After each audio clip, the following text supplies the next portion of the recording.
work for me, man. Well, like Randy said, this is the moment. It's you know, it's like live or die, you know, do or die or live or die or Something one of those. sink or swim, lefty tighty, righty loosey. No, it's righty tighty, lefty loosey. Anyway, I felt the same way. I wish you would have brought it, because this is really the night you need to bring something much bigger than that. It was all right, and you have a great voice, but it needed to really blow us away. Casey, it's hard to pick a song that not everybody knows, especially tonight, because you have to really be fighting for this competition. And when you pick something that is a first listen for a lot of people, you can't take it to the next level and make it your own, because you're just establishing it. And I think that...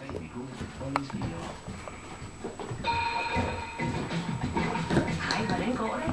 Ja, hvad tror du selv? De har åbnet en forretning på 1000 kvadratmeter kun med mobiltelefoner. Hvordan får du råd til det? Ja, det er ikke noget problem, fordi det er kunden, der betaler. Kunderne? Ja. Men til gengæld, så er de også de skal ned på den lokale pub, hvor de har, jeg kan sige, holdt fest lige siden de ankom. Nogle få bliver også her i Pretoria og fejrer det. Danskerne, ja, de er enormt glade efter skubelsen mod Holland. Altså er der rigtig god stemning. Olsen tilbyder sig på den der. Det er så plads til Christian Poulsen. Krønberg og ommedeling bagved. Godt spil. Godt dansk angreb her. Ommedeling spillet på den helt rigtige måde, Christian Poulsen.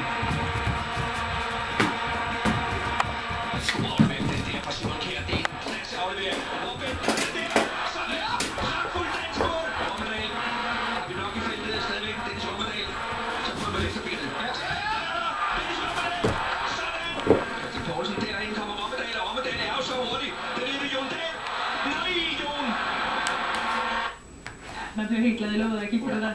Hvordan vil du beskrive angrebsspillet?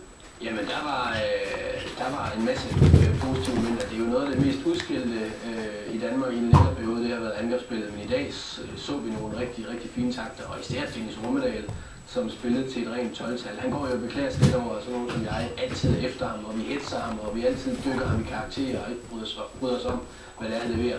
Men i dag et rent 12-tal. Han lægger op til et mål, han scorer et mål, og han var generelt udfordrende og kæk i alt, hvad han lavede. Og det lover jo rigtig godt. Hvad sker der for ham? Jamen, jeg ved det ikke. Jeg tror, at vi har jo at gøre med en rutineret spiller, som har haft et hav af store fodboldoplevelser på banen. Og jeg tror bare, at det her sangen om hesten, der dufter savsmuld, er kommet op på den størst mulige scene, og derfor så folder